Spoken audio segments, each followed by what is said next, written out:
sociosanitària, recepció, hotelera, estètica i jardineria són algunes de les 17 especialitats en què fan feina els alumnes balears presents aquí. Han pogut veure molt interès i molta motivació per part de tots ells que seran professionals en un futur immediat i ens diuen que l'experiència està sent molt positiva, tant en l'àmbit personal com en el professional.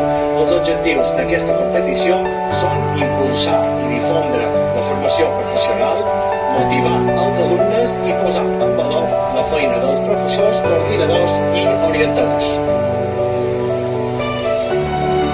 Hay muchas técnicas, muchos trabajos, muchas decoraciones, muchas especialidades que solo se aprenden acá. Entonces, la verdad que vale la pena. És la forma de poder saber de primera mà totes les possibilitats que te pot oferir la formació professional, perquè els joves no ho saben. L'experiència està sent superbona, molt de companyerisme i al final el que t'endús. L'experiència professional, que aquí aprens molt, i l'experiència personal, que al final jo crec que és el més guai i el més important. Tenim moltes esperances amb els alumnes, estan molt motivats, sé que ho estan fent molt bé perquè penseu que hi ha comunitats autònomes que duen molt d'alumnes